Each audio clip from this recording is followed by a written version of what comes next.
Hi, welcome to Vibin With, brought to you by Puzzles of Color. Today we're vibing with Noland Anderson. Based in Florida, Noland is an uncompromising contemporary American artist. His work is a celebration of people of color, their style, their grace, and strength that has been forged through turbulent times, and an ongoing legacy that shapes American history. He is the artist behind Out of My Soul. Hello. Hello, thank you so much for being with us. Glad to be here with you. Well, we already talked, we know a little bit about each other and things, so I would love you to tell the audience a little bit about yourself. Okay, well, I was born in Virginia, grew up there, and art was always a part of my life. It was from a little boy. It was something I guess my parents had recognized, and they would always push me to do art. So it doesn't matter whether it was birthday, holidays, whatever. I knew I was getting art supplies. And so it was just something that I enjoyed doing other than playing with my toys. I was what you would call a homeboy long before the term homeboy as we know it today. I was like a homeboy.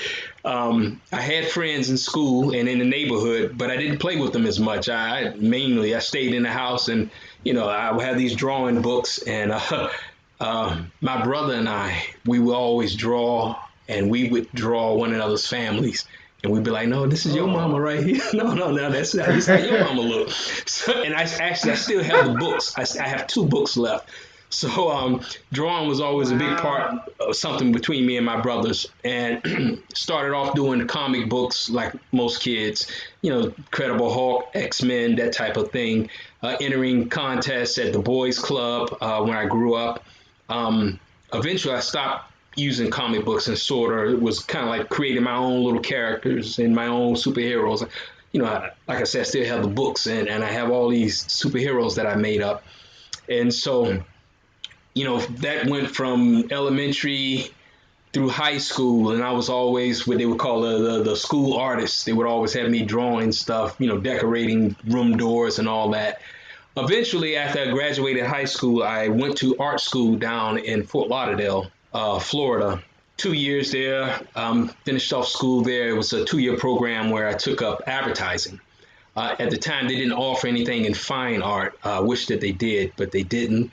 And so when I finished school there, I worked for an advertising agency for a short time, and I started doing freelance art.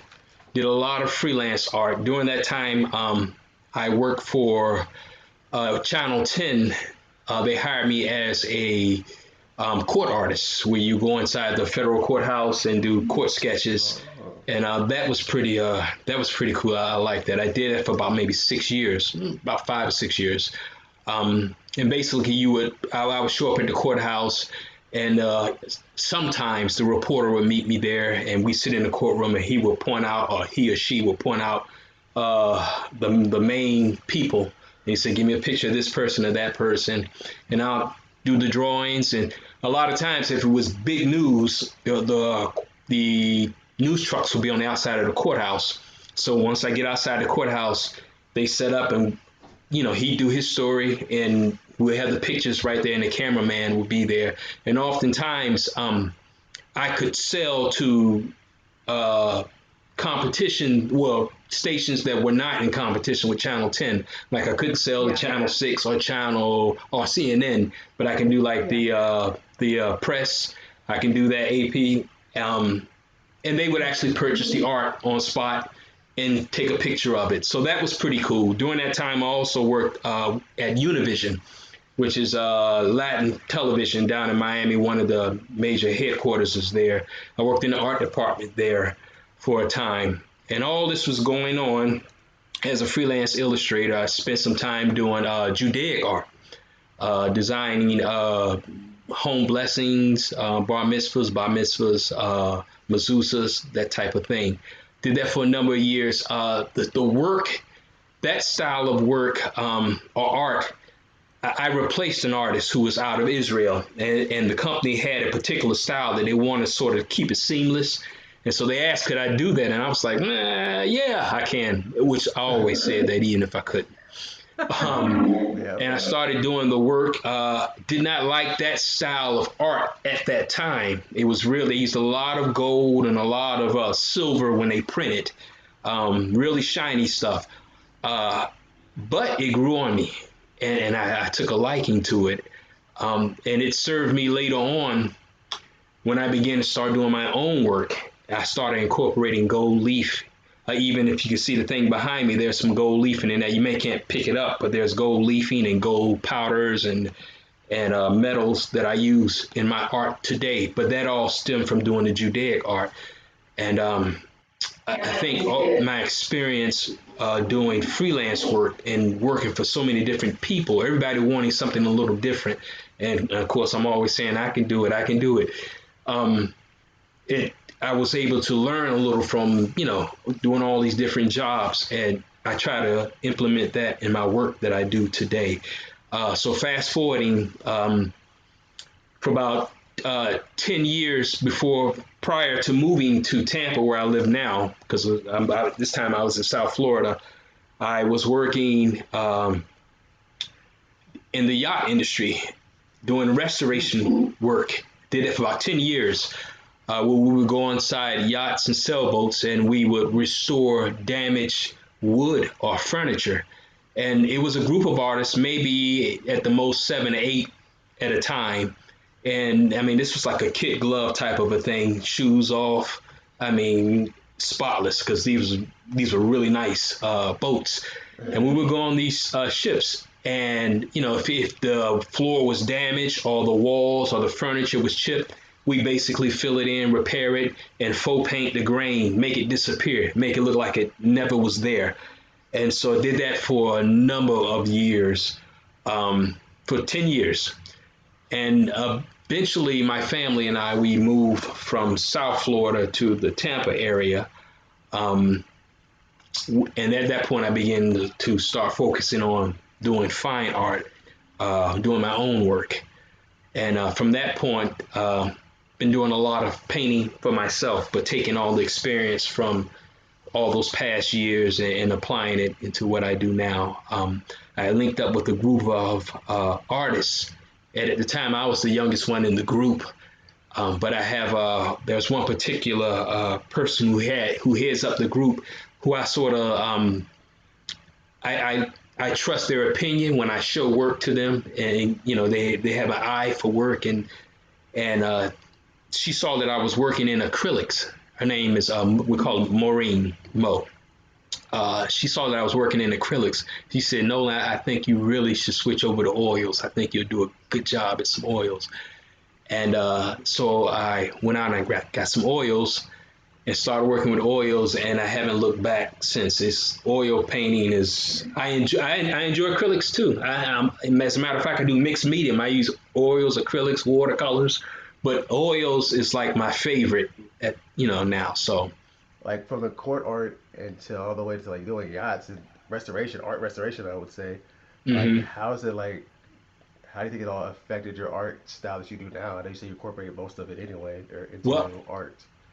Mm-hmm. Yeah, the court drawings. I mean, yeah, the court drawings was done with pastels. Because you can move faster, you can cover a lot of ground with a pastel that you can't with a color pencil or paints for that matter. So they were done in pastel. At the time, there was only 3 court artists in South Florida. That was myself, Channel 6, and Channel CNN. And I used to use, believe it or not, black pastel paper, because the other artist, one artist used tan, the other one used like this real pale white. And so just to be different, and it was dramatic looking. I used black, paper, and sort of just to be different. They were some really good court artists at the time. I think I was okay. I had a style of my own, but these women were doing it for years and years, and I was new to it. And I ended up getting pretty good at it. Did it for a number of years. But that, like I said, the pastels that was the only time I was ever really using pastels in my life.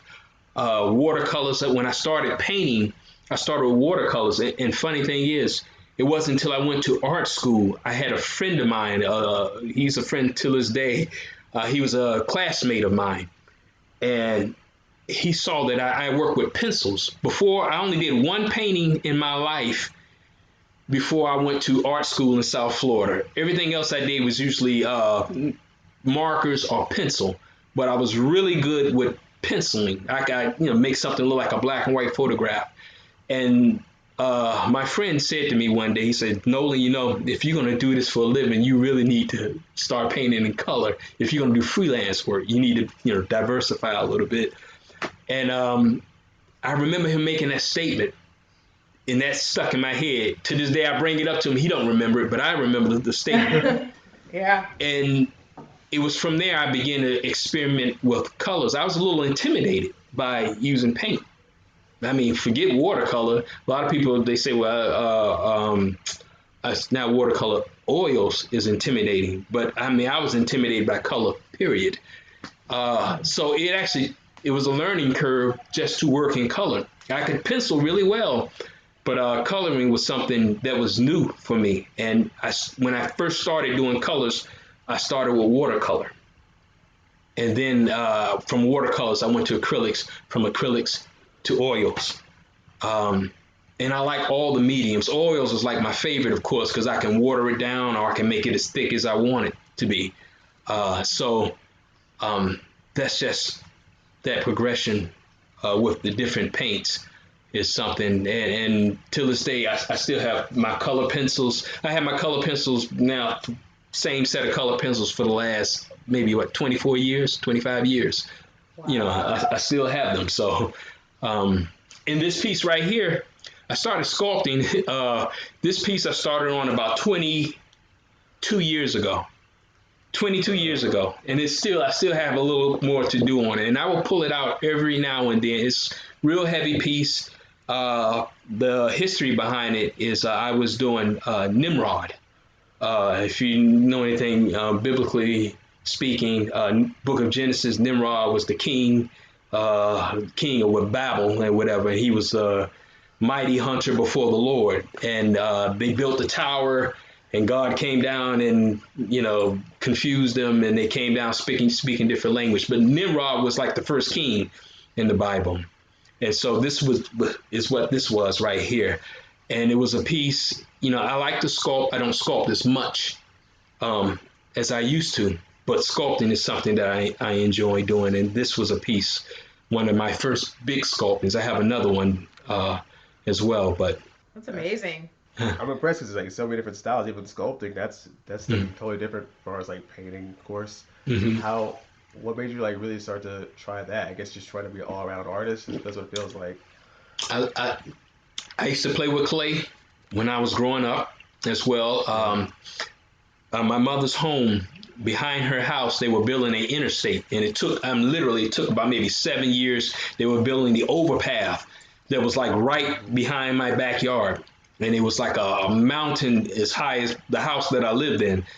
But the mountain had clay in it. And I used to grab the clay from there and form things with that.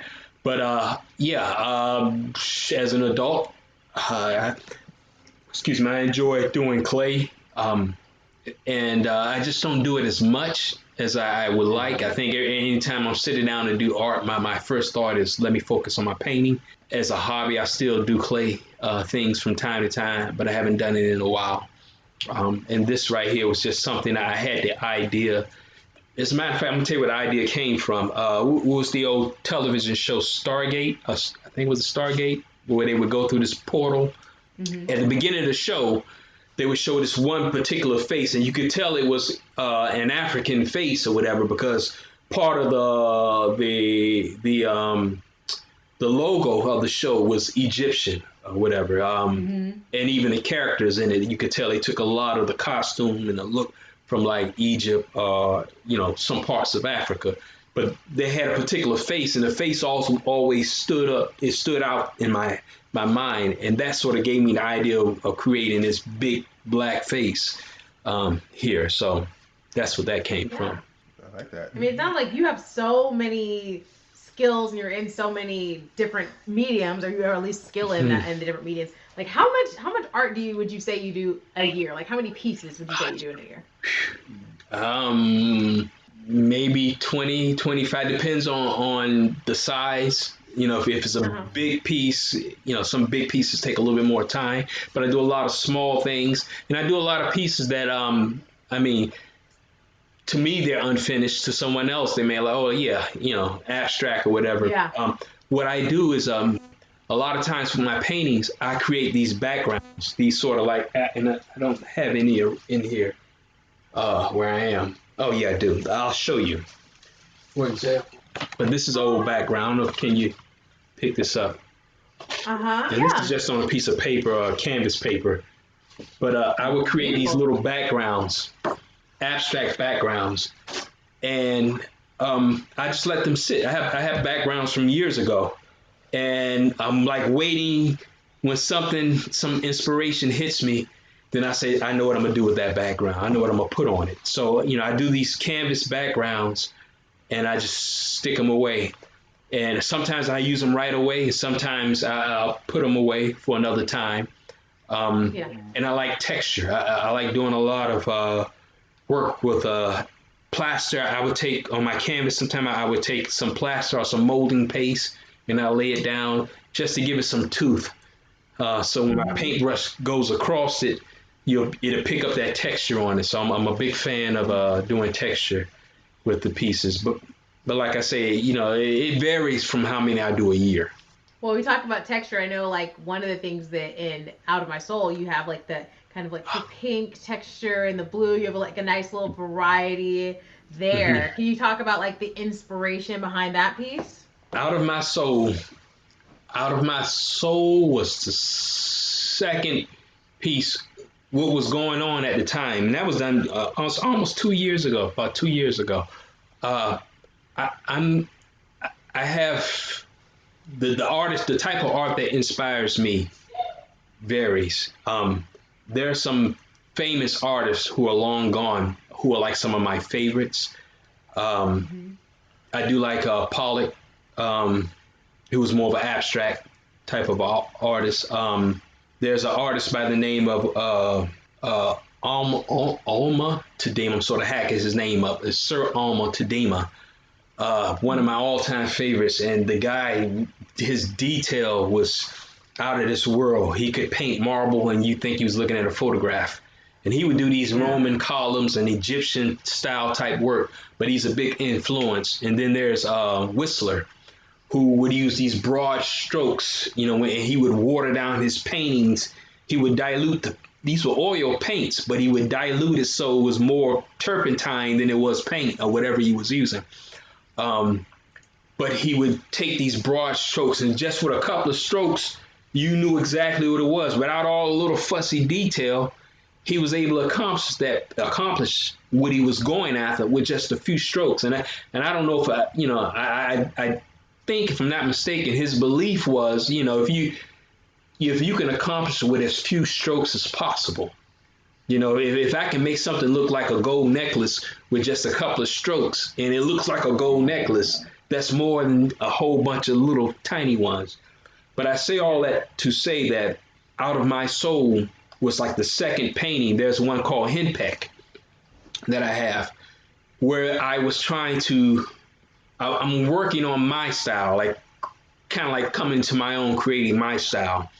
I enjoy abstract, but I also like impressionism, and you know, I like your contemporary stuff, and I'm like trying to combine all of that. So when you look at Out of My Soul, you'll see some abstract going on in the background, you know, and if you look real close around the neck and the skin tones, you'll see all these colors, all these things going on. But that's, you know, I'm pulling from all the different influences that have been a part of, you know, of molding my style, and I'm trying to put them all together, but I don't want it to look like I'm just taking abstract and I'm taking, you know, impressionism, and it looks a painting, it looks like abstract and impressionism. I want it to all flow, you know, and Out of My Soul was the second one. And from that point, I'm still doing, it's still a work in progress. with a lot of my pieces, but a lot of times you'll see some abstract going on, you'll see some loose painting, but at the same time, you'll see some tight rendered stuff going on. Out of My Soul, I believe there's some birds going on in there, but if you look toward the bottom right hand with my signature, there's like an abstract, or not even abstract, it's more of a loose bird. And if you look real close, the bird's upside down. The little red bird, and I painted it upside down on purpose. But I was like, why not? Just throw it in there. And at the same time, there are times in that painting when I'm working real close with all the details, and you look in the skin, you see all the little brush strokes, and none of it's just haphazard. Each color that's in that going on there, it was purposely put there, everything. But then there's times in that same painting where I'm working real loose, there's the double bass instrument. As you go toward the bottom of it, I think the strings turn red, and I'm just like, real quick with it. But then I come up top and I'm like taking my time and working in it. And I'm just trying to make it all flow. It looks like it's all one painting instead of a bunch of paintings put on one canvas. Well, I think mission accomplished. Thank you. Beautiful. Thank you. I actually, one of the things that I love is like the side of the base. Like, I'm like, it looks like a portrait. I mean, like, it looks like a picture from a camera. Like, it is just so detailed, and like just the glisten on the side. I'm like, it's amazing. How did you do that? Now, I'm going to tell you that. Remember, I worked on yachts, and for 10 years, we painted wood grain. That's what we did. We painted, whether it's maple, hardwood, zebra wood, you name it. We, what do you call it? The swirly woods. We painted so many different woods. Pine. We painted wood grain. And so I think a lot of that is just years of painting wood grain, learning how to use a dry brush. I tell other artists, I was like, because I was talking with a couple of artists one time. They was like, I need new brushes. I'm like, some of the best brushes are the old brushes. And I don't throw away any brushes. I work it to the stuff. I got all these old brushes, but those are some of the best ones. And when the bristles are turned all sorts of ways, because that's when you can really get the detail.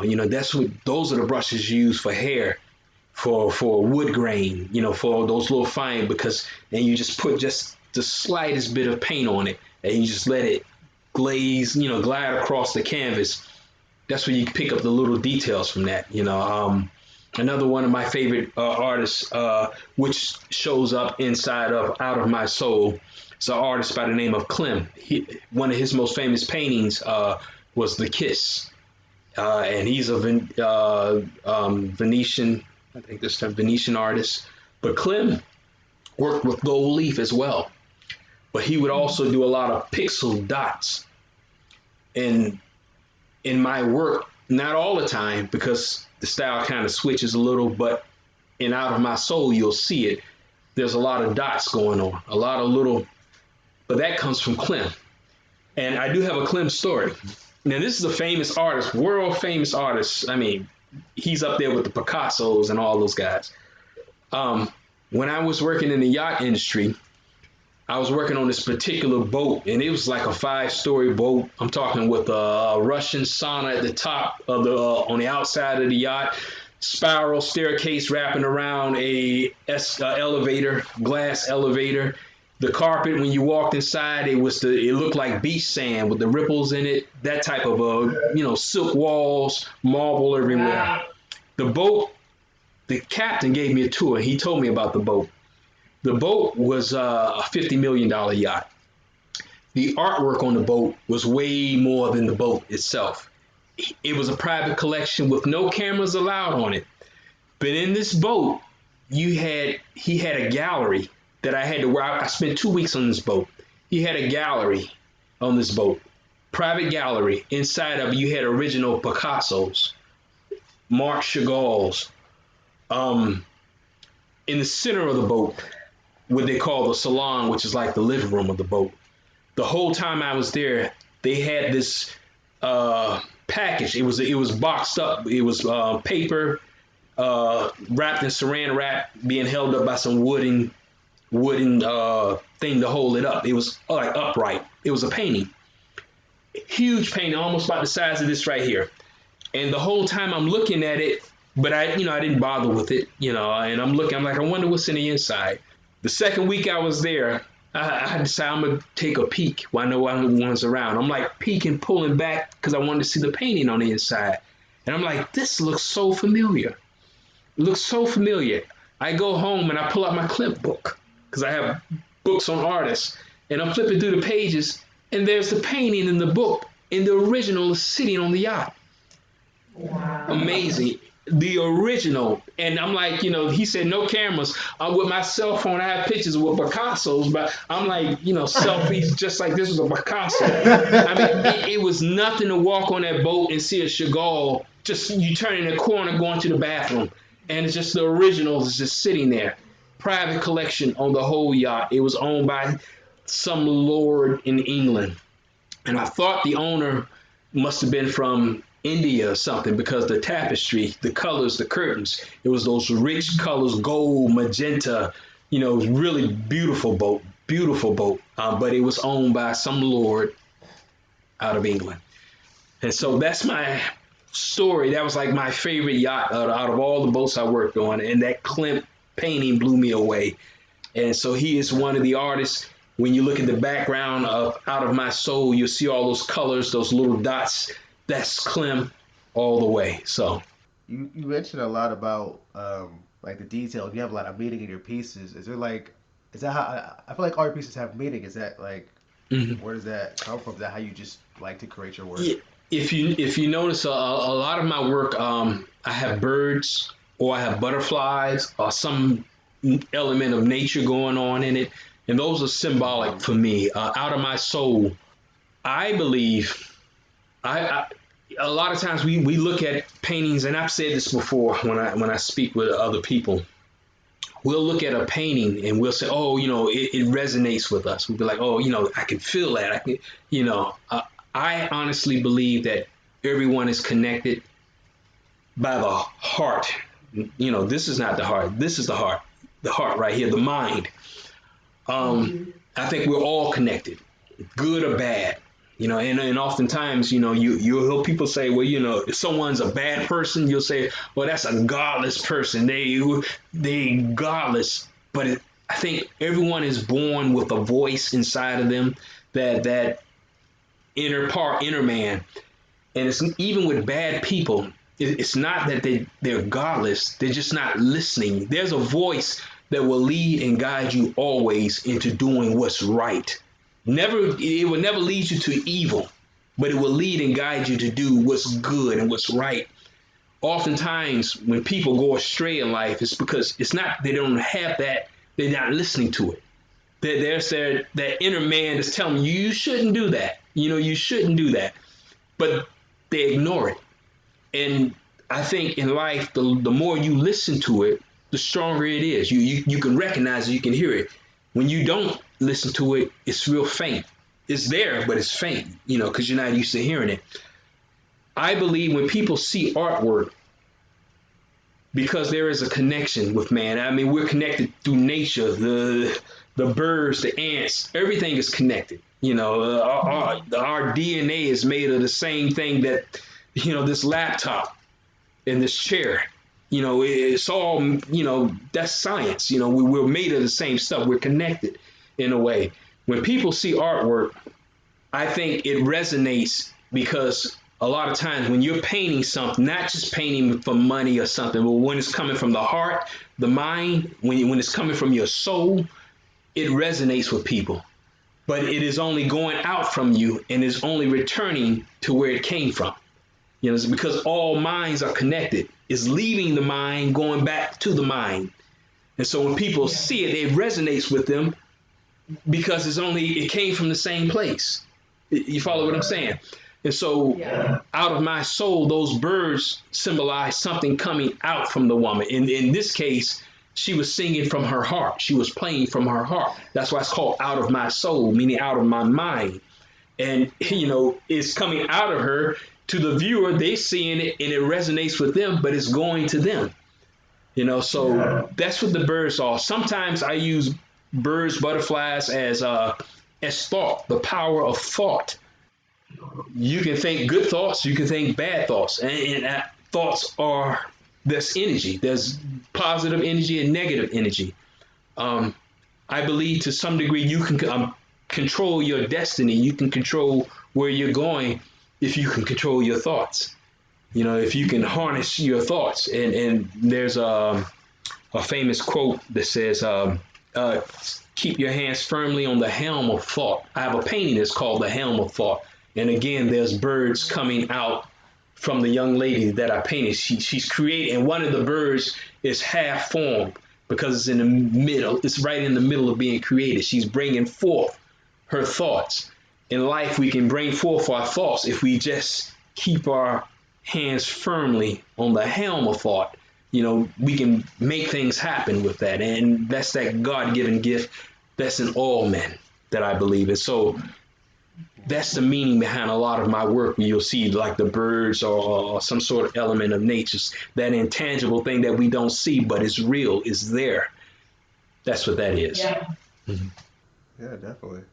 And I think about like when you said there was like Picasso and maybe the type of Jackson Pollock, but like abstract art, the art that everybody had the same kind of ideas at the same time. It's like it's not just your thoughts. Group thought. You know how like it's like everything's connected. Even like with us with Puzzles of Color, other companies that are starting like puzzle companies, others that are wanting to have like artists to do it. It's the idea that like once it's in the world that everybody like it just someone else connects to it and like they have that same thought or maybe the same time period. It's just a matter of like doing that art or doing that thing you want to do. But it's just kind of like I said, all the minds are connected. That just really. Yeah, and I mean, to some degree, like I said, there's nothing new under the sun. It's like, and we learn from one another as an artist. Who was it? Was it? I think it was Picasso who said, good artists borrow, great artists steal. Yeah. Exactly. We're constantly, I see other artists. I'm like, man, I like that. Next week you're gonna see some element of that in my work. That's what we do. I'm always I use social media, particularly Instagram, and I'm always scanning. I have the saves that I have, the people that I save. I have some great artists in there. And I'm taking little elements. It may be just a color combination. These two colors that look great together. And I'm going to use that in the abstract. I'm going to take something, maybe the shadow, just the twist of a hand or something. I saved a guy. He's not even an artist, but he had he posted a pic of his hands, and it was just, it was the way the twist of his hand like that. And I was like, man, that's cool. I got to use that in a piece. Or something. So I'm like, yeah, I mean, I would take something and see it and, and take it and make it mine. And then somebody else will come and see my work, take it and make it theirs. But that's what we do. One of the biggest inspirations behind my work is music. I listen to music a lot when I'm painting. And it really depends on what I'm painting, depends on the song that I'm listening to. And when I paint, I will literally listen to a song 40, 50 times straight, like for days, because I'm feeling that at the moment. When I'm painting this thing, that's what I'm feeling at the time, that energy. And I try to put it in my painting. And I mean, that's why I had earphones all. I was painting just before we sat down for this interview. So, I mean, music is a big part. Mm-hmm. Mm-hmm. Yeah, music is like an art. More of like time capsules. So like when you feel that feeling, you get it from the music or the art. Yeah. You remember that time period. You look at the art, you remember that time period. You listen to music for that time period. And that's kind of like why you started the series as well, because we want to hear like what kind of music people listen to that kind of like inspires them and how that influences their art. So can you tell us a little more about like type of music you listen to in general, like what you like to listen to? That's about as wide. I mean, there is no. I listen to everything from country to blues to R&B. I mean, the Atlantic Rhythm is one. There's a song, "I'm So Into You" by a band. It's called Atlantic Rhythm. That was like way back in the day. But that was the inspiration behind a painting that I did. It's called "Voodoo in the Vibes" because it's actually a line in the song, "Voodoo in the Vibes." But Michael McDonald, I mean, I'm big on that today. I got OJ's playing all day today. And if you follow my Instagram, you're gonna see I'm gonna make a video and it's gonna have the OJ song in it. But I got that going on today. The other day I had Nina Simone going on. Cinnamon, Nina Simone. So I mean, it depends on what I'm painting at that moment and what I'm feeling. And like I say, some days there may be 3 songs I'm just rotating back to back, just playing over and over while I'm painting. So like, would you say, what comes first, the painting or the music? Is it the music inspires you to paint something, or vice versa? You know what comes first? The title. I usually come up with names before I do paintings. Really? I have a list literally in my phone that's called, and I put it in my notes. It's painting names of probably about 40 names for paintings. And this also helps when you get what they call writer's block, but like painter's block. Mm-hmm. I can go look at my notes, because sometimes, as an artist, you get in that place where it's like, man, I don't know what I want to paint, what I want to do. And this went on for years. It wasn't until maybe about 4 years ago, 3 years ago, I started saving these ideas. And now I have about 40 names for paintings. I got these crazy paintings that I want to do, and I just write it down. So the name, it's almost like when I think of movies, like an idea for a movie, I always think of the ending. I don't know how we're going to get there, but he died at the end. Yeah. He, a bunch of crickets kill him at the end. I don't know how it's going to happen, but that's they're going to take over the world, and they're going to kidnap the president. That's what's going to happen. And so I come up with the ending. A lot of paintings. Wow. I come up with these cool names for them. And then I'm like, okay, how is this going to be? Most recently, matter of fact, it was just before someone did an interview a couple of weeks ago, last week. And I was thinking on like my work and the process of painting, and how as an artist, one of the tricky parts, and I think this happens with a lot of artists, is knowing when to back off. You can do a piece and you can overdo it, like overwork it, and you mess it up. And sometimes you got to just back away. My mentor, who I call Mo Marine, the woman I told you about, who I trust her voice. A lot of times I bring her paint. I'm like, well, do I need to do this or that? She said, no, just leave it. It's finished. It's done. And so a lot of times as an artist, you're trying to find that place where it's done. And I liken it to like my art, and I do ebony art. I do black art. That's my passion. But it's like putting my art on a tightrope and trying to balance it and then walk away. Mm-hmm. Too much to the left, it'll fall. Too much to the right, it'll fall. And just having my art sit up there and letting the world look at it. And just from thinking on that process, an idea came to mind. Because I do black art, I do like 1,000 paintings. I was thinking 1,000 Negroes in the air. That's the name of the painting, 1,000 Negroes in the air. Negroes meaning really paintings. 1,000 paintings that I'm trying to balance. All my artwork, I'm trying to balance it and just be able to walk away. And so, I mean, definitely the title usually comes before the painting comes. I like that. I never thought about it that way. And like you say, it's have a story. You want to have the ending before you have the whole story. Yeah. Or if you like movies, like you said, so that's genius. Mm-hmm. So you mentioned social media a little bit earlier, and like you've been painting or doing art, I guess, for so many years.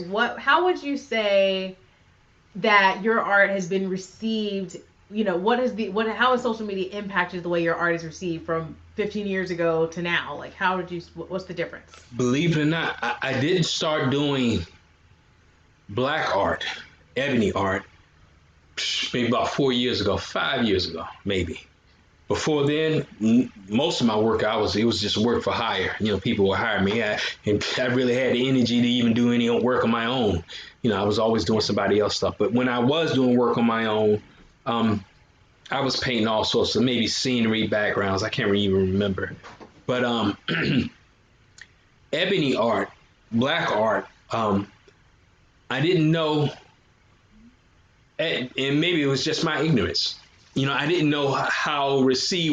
Can I make a living just doing? If I just catered toward doing black art, and that was an ignorant thought. I'm thinking, but believe it or not, I get the social media.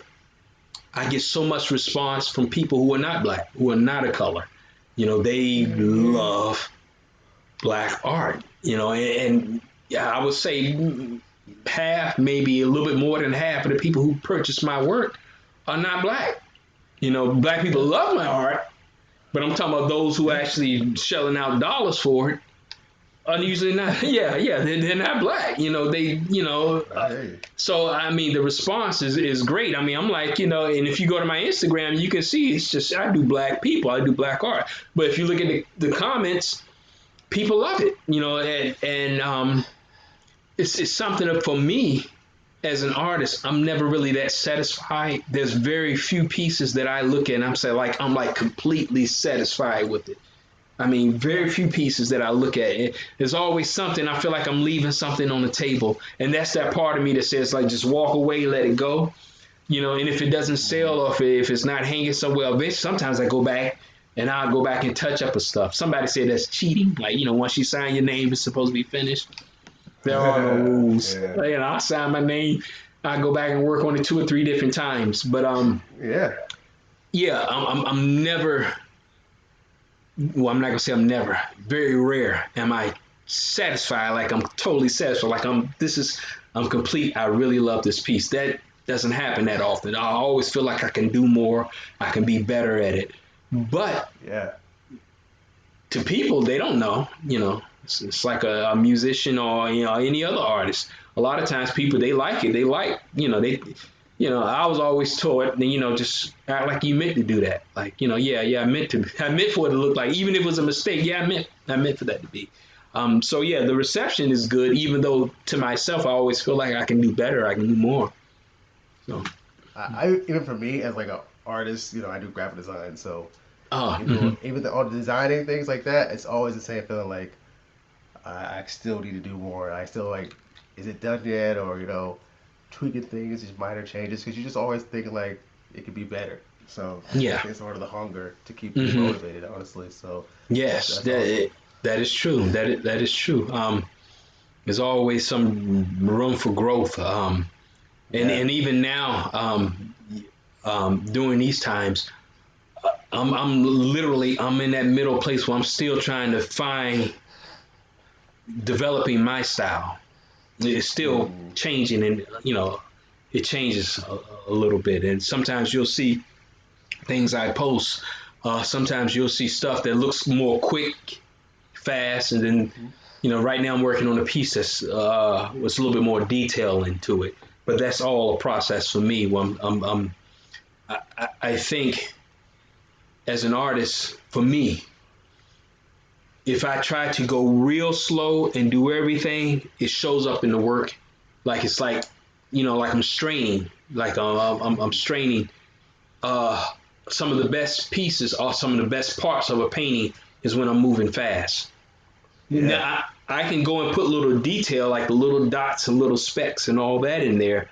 That's one thing. But when I mean by straining, struggling, when I'm trying to get it just right,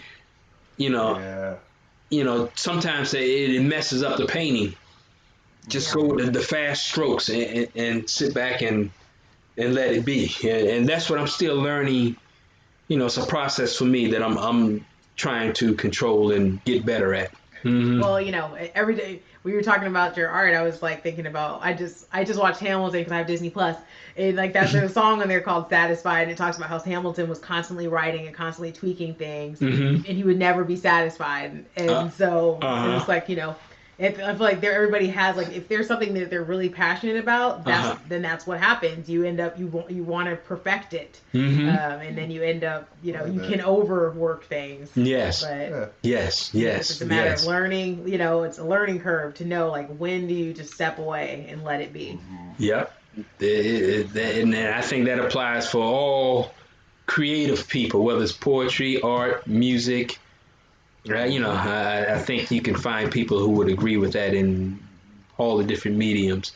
As a person who used to do art, like I used to draw all the time, I always think to myself, I really wish I had stayed with art, because if I'd have known like that art would be so, I feel like it's so well accepted on Instagram and social media. People like want to have people do such art, or it's people who do like comic books or just artist styles. Like I feel like there's more ways to make an income and a living of art now because of social media. Just how there's like a way to like social media has changed art and entertainment in general. Like you think about how many more channels there are, the fact that you have so many more actors getting opportunities. Yeah, that's true. I mean, and the streaming and all of that stuff, and the same thing with art. Like, I mean, TikTok, people are painting live on TikTok, and then they're getting following and viewership that way. It's just really, I feel like, people talk about social media in a negative way, and there are some negative impacts, but it also has, really does give people a great creative license, especially as we're talking about, as we're dealing with COVID and you're in quarantine. It's giving people like, a dancer. I have a friend that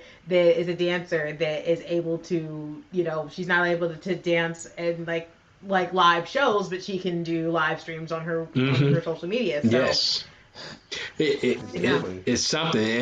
And with the whole COVID thing, to add to your point, the one good thing is it caused the world to slow down some.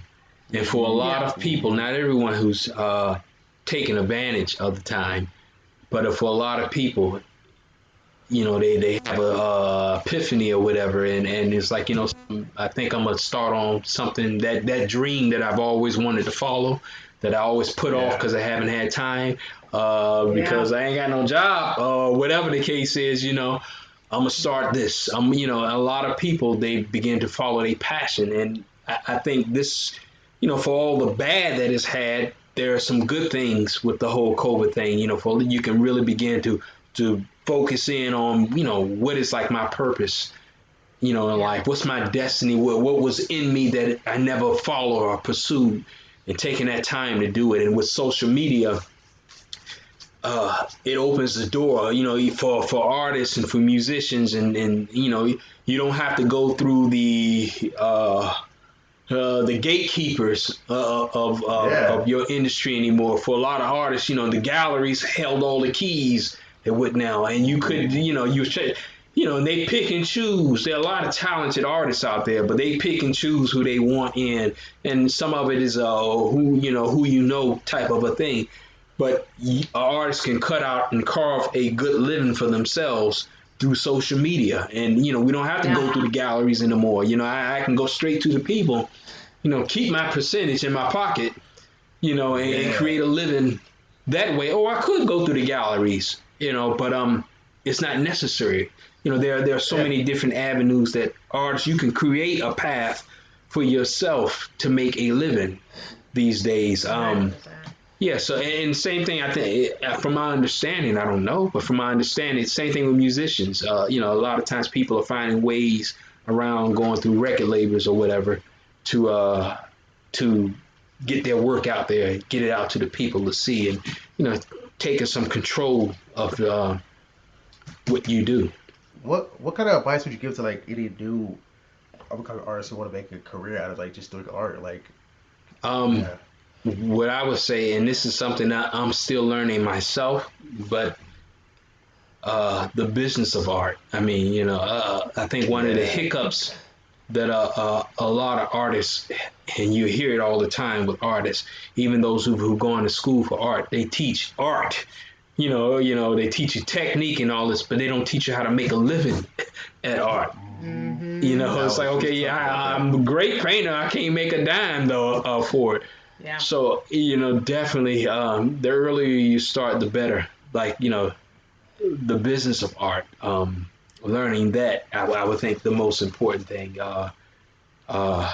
because you don't even really, be honest, you don't even have to be a great artist to sell art. You just, you got to know where you're going, what you want. I think that's like the most underrated part of being an artist is actually the business side, because I mean, like I said, you can be great, but no one knows your name, or nobody like sees your art. Or if you do see your art, they don't pay what it's worth because you don't know what it's worth yourself. Mm-hmm. I mean, it's not really gonna help you to like really grow and become, Yeah. Basquiat. Mm-hmm. Yeah, and the thing is, our art is not something that's in a sense it's not needed. Like it's not like food, water. It's a luxury thing and whatnot. So if it came down to some sort of apocalyptic world that we were living in, art wouldn't be the thing. But it's you have to make it something that it can resonate with people. You have to be able to sell it. And people don't necessarily buy your art really because of your art. A lot of times they buy your art because of you, your personality and whatnot. The more people can resonate with you, the more appealing your art looks. So exactly. Yeah. What piece would you say actually has impacted you the most? That's a tough one. I have a couple of pieces that stand out to me. That this one right here is big for me too. This, though it's not a painting, this is big to me. This is like a personal thing. I would never sell this piece right here. Mm-hmm. That's big because just the process that it took. But there's a piece that I have, and one day I'll give it a title. It doesn't have a name to it, but it's it's not even a painting. It's a sketch. And if you go through my Instagram and scroll down, you'll find it there. But it's a bunch of naked people, sort of like piling on one another. And they're like climbing, but they're not just climbing, they're pulling up one another. And and the sketch, it wasn't supposed to be anything really big or anything. I was doodling pretty much. I remember I was literally on the floor in my living room with a paper out just doodling. And I started with this one line and I started adding to it, and it came into this nice piece. And every now and then I'll post the piece over and over again. But that's a big piece to me, and I guess it's about community. It's about helping one another because it's people, it's men and women, but they're pulling up and they're butt naked. There's no clothes, not a stitch of clothes on them, and the drawing is not even in detail. It's almost the figures are sort of stretched, really stretched, exaggerated. But that piece it kind of means something to me, and I just keep it. I want to turn it into a painting. Actually, I keep thinking, and actually the painting was Diaspora. What's the name of the painting I was thinking? It would be slightly different because in the painting there will be some color other than skin tone. I wanted to wrap flags around each one of the, one may have a flag wrapped around his thigh or his head or the waist, but it'd be a flag from all the countries around the world. And it represents our people and how, we were spread out to every place on the planet. But yet it's like black people coming together, helping, building, pulling up one another from all over the world. Yeah. And so that piece would mean something to me. And it doesn't exist yet, but the drawing is there for that foundation for it. So. Yeah, the idea, the concept sounds like a piece you might have to make a puzzle out of. It's pretty cool. I'll actually, if you scroll down, you'll see it. It's a pencil drawing. I don't have that many up there, so you'll see it. You'll know it when you see it. There. Yeah. So speaking of puzzle, I hope we sent you your puzzle. Hope you received it. How does it feel to to see your art as a puzzle? Sweet. I didn't catch the last part. I didn't hear you. Yeah. How does it feel to see your art as a puzzle? How is it differ? Man, it's kind of mind blowing. And I think I saw the interview with one of the artists, something along the lines they said, because I was thinking the same thing. It's like it's one thing you see your artwork, but now you see something that's okay. Now people are going to put this together, So now they're looking at your art for hours and hours, and they can really see your artwork. It's not just a painting on the wall. I'm literally getting involved. And then the end result will be the painting. So, I mean, it's hot, man. That thing is fire. I mean, it's tight. But I tell you, I like it. I think you guys have a great idea. anytime I've mentioned it, people like, wow, that's cool, that's great. And here's the thing, when I first met you, I went out of town and I sat down I met with my old roommate, good friend of mine, and I told him, a matter of fact, the second time I spoke to you, I was out of town and I was at his home, and I told them about you. And the funny thing is, just a day or so before that phone call, he was like, yeah, me and my wife, man, we went out and we ordered this puzzle from like Japan, and that's what sparked me. And then I told them about you, and it's like, what? Yeah. And, they ordered this puzzle, and I think me and you were talking, I was saying how the puzzles, they had put this like thing on the back, numbers on the back for those who are having a hard time putting the puzzle together. Like if you just put this section together, then maybe, that may help. But, they were blown away by the idea of, what you guys are doing with the whole ebony puzzle, because I don't know of anybody else out there who's doing it like that. I mean, there's plenty of puzzles, but nothing that really highlights us, So, so a quick question to you. How did that idea come about? I mean, I know because I seen the interview you all were doing puzzles, but who actually came up with that idea of black folk?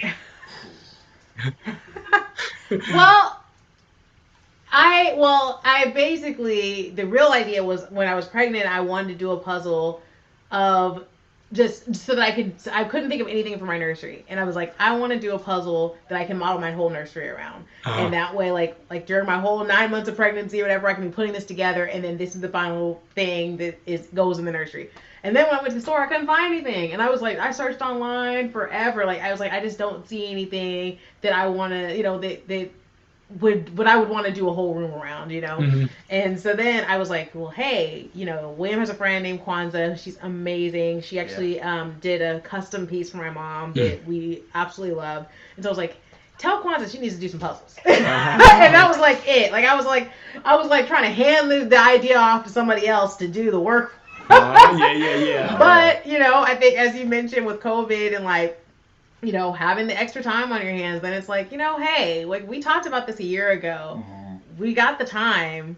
Let's look into this. Like, let's literally like try to make this happen. And, and then it's like, Kwanzaa's not the only artist. There's some other great artists out there that we really like. So it was just kind of like, it grew from there. Wow. Big ups, man. I mean, I think you guys got something. I mean, this is like, I think it's going to be big. I mean, it's already big enough. It's big, but it's going to, I think you guys got something really, you got gold right here, and great idea.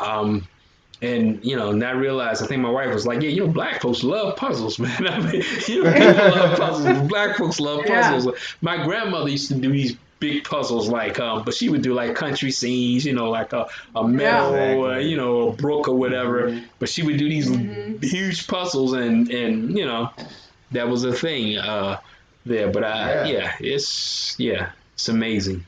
Because growing up, I never looked at art. I never looked at puzzles as had an art. Just looked at it as like fun things to do, and whatever. Because we did like sceneries or cartoons or something like that. So it wasn't really like anything that was like super impactful. But I always felt like it was something it could be, because like when you're looking at those little pieces, like I said, you can see the details. So for me, when she had the idea, I was like, wow, that's a really good idea. When she told us like on Sunday, we were like, let's do something with that. And then ever since that, of course, that's that off and on working on it. But that's cool. That's cool. And now, do you when you do your puzzles? Because I always was taught, it's easy if you start on the edges, do all the edges. Yeah. And work your way in. Oh yeah, I don't know the other way to do it. Yeah. But it's interesting though, because like me and William, we're very random. Like we do the edges, and then after that, it's just pieces everywhere. Yeah. But there are some, as we're seeing other people and how they sort their stuff, like there are people who sort it by their colors, or they sort it by shape, and they're very, very meticulous. But it's so funny though, because both of our spouses are kind of like, puzzles are too hard. I'm good. But it's because like Amy, his wife, is like all about like, I need some organization. I can't deal with all this madness that you guys do. And same thing with my husband. He's like, you need to sort this better. Like you can't just go willy-nilly. You gotta have a system in place. Like The guy I used to work with when we did the boats, he used to always he had a saying when we start on these ships. We would all a lot of times when you're doing touch-up work and you're repairing furniture, especially high-end furniture. I'm talking like $10,000 chair, $10,000. Yeah. And there's multiple pieces that are damaged. Always pick the spot that that goes unnoticed. If you the underneath part that when no one sees, develop your technique. He would always say, I don't know if you remember Minnesota Fats, the pool player. He had a saying, take the easy shots first. Do all the easy parts first. Then work your way to the bigger side and whatnot. So that was one of the things. That we do. Yeah. We do the easy, do the corners for all the stuff we can see, and it make your life a lot easier. So that's that's a good word of advice, whether you're doing puzzles or anything in life. I just was remembering as you're talking, I'm like, I think we have two artists that are parents. And I was wondering, like, how do you feel like your art has been impacted by having children, or how do they receive your art? Well, my wife is more of the cerebral. That's I'm saying it right or wrong.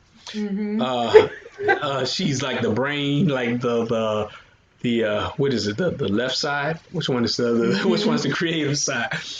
Yeah. But I'm really the creative person. I was from kindergarten up into senior year. I have two daughters. One's 20, going on 22. The other one's 17. The 22-year-old one, and both of them, but really the 22-year-old one, from the time she was kindergarten up into her senior year, I was always that show and tell parent. You go to the school, and the school would bring me in. I would do these drawings, and they would bring the classrooms together, and I would talk about art and things like that. As a matter of fact, I'm in her senior yearbook because of her senior year. I came to her school, and for half a day, classes come together, and we just talk about art, and any words of advice and things like that. At the end of the year, I would always get these piles of, not even the end of the year, weeks later, I would get these piles of thank you letters. The kids wrote like, "Thank you, Mr. Anderson," da da da da da. So I think I've been an impact to my kids, and they would always say, "Well, now my wife works in HR." It's like, "Mom, we don't want you to come with that. It's boring. Nobody want to hear about HR." And I'd be like, "Angela, why don't you go up there? I was up there last year. Why don't you go?" It's like, no, nobody want to talk about HR. She say, "Nobody want to talk about HR. You go up, you could talk about art." And and one of the things I would always do with the kids, I would usually point to like a doorknob, a light fixture, something that's silver. And I would say, "Well, tell me, what color is that?" And they would say, "Oh, it's silver or chrome or whatever." I said, no, look, what color is it? And you get all these questions. I said, no, here's how artists see things. They're not just looking, they're seeing. A lot of times people look at a flower or a rose and it's always as pretty, as beautiful. But with art, a lot of times you're not just looking at the beauty, you're looking at the things that make up the beauty. Why does it look the way it looks? I mean, are you looking at the shadows and the highlights and the different shades of color? So when you're looking at that silver doorknob, you're not seeing silver. What you're seeing are all the colors that are reflecting onto that object. You're seeing the white, the gray, the black, the blue from the boy's shirt that's standing next to it. You're seeing all these things. And I would always say, look, just advice my father gave me when I was a little boy, because I remember this day, and at this time I wasn't even that little. I think I was in high school maybe, and I had my art pad, and my father said, "Draw something for me." I didn't live with my father, so I would go to his house on the weekends or whatever. And one day I brought my art stuff over there, and I was drawing, and I was like, I'm struggling right here. And my father wasn't an artist. He was a very talented man and very creative, and part of my creativity came from him, but he wasn't an artist. But he said to me, and it always stuck with me, he's like, "Nolan, just draw what you see." Draw what you see. And so when I was telling these kids, I said, look at that. No, you're seeing a lot of things. Don't just look, see. And so when I paint, I'm not just looking, I'm seeing. If I'm painting like I have a painting that I'm working on now that has the person has on these brass big about the size of these things, but all this light is reflecting in this thing. So it's like I'm putting color where I see light, and if you just put color where you see, you're gonna have the image. When you're painting, I tell my daughters, because my daughters the question was, how does it influence them? They like to draw and paint. Every now and then they get in the mood, they'll pull out a piece of canvas and they'll paint. But I'll always tell them, just paint what you see. Don't make up anything, just paint what you see. If you see a leaf and you see it's dark green here, put dark green there. You see it's red here, put red. And if you do that, if you do it enough and you do it accurate, you're gonna have the image. So they are. Both of my daughters they can sing. I can't sing a lick.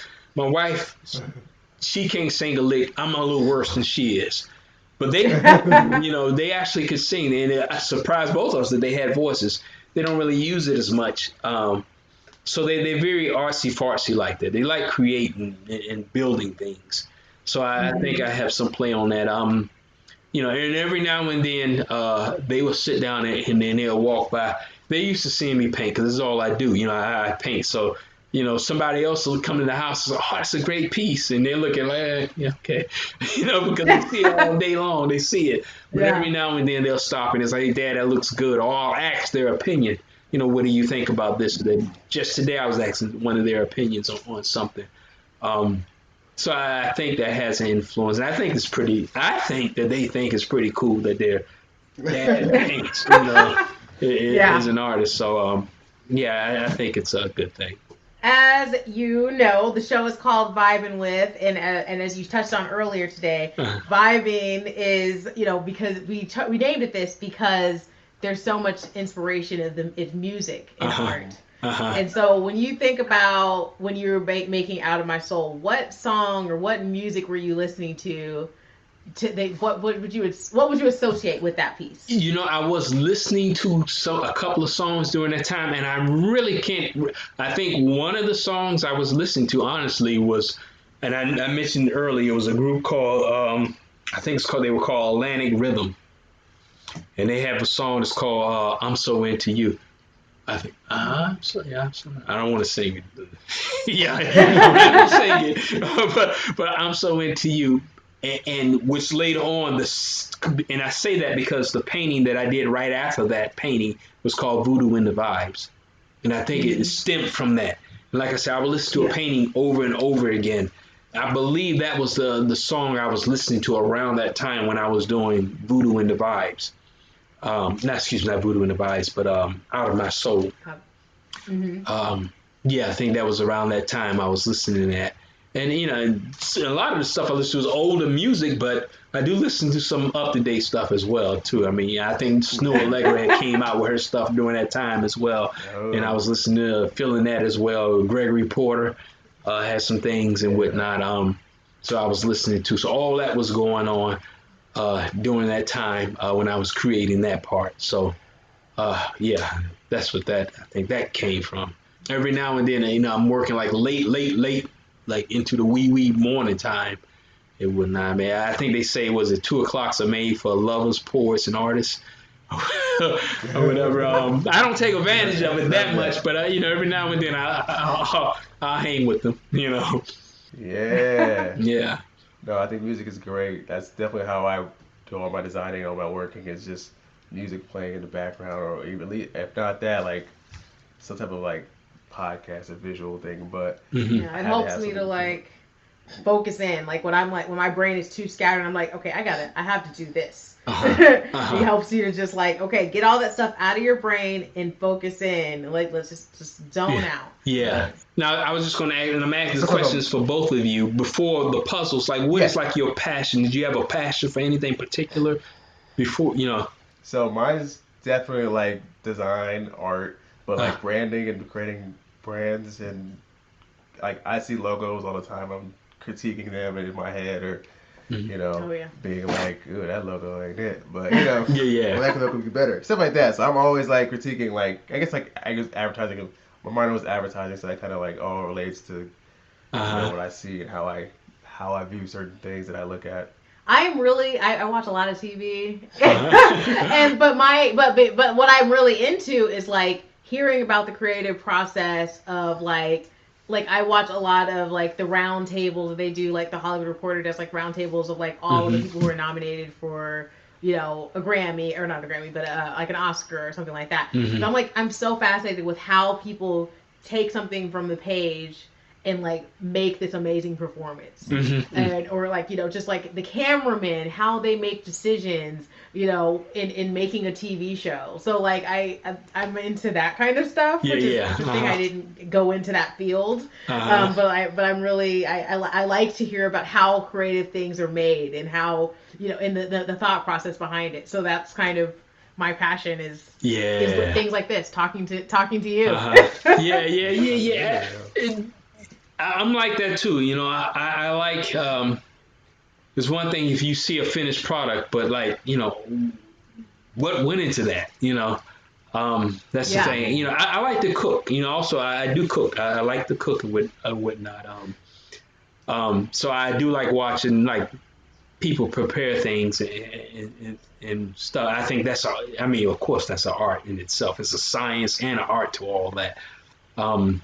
So I enjoy watching people, and I'm always interested in their process and how they do things. And I think a lot of times you see a whole lot of similarities, no matter what it is that they're doing. A lot of people go through the same process when they're creating.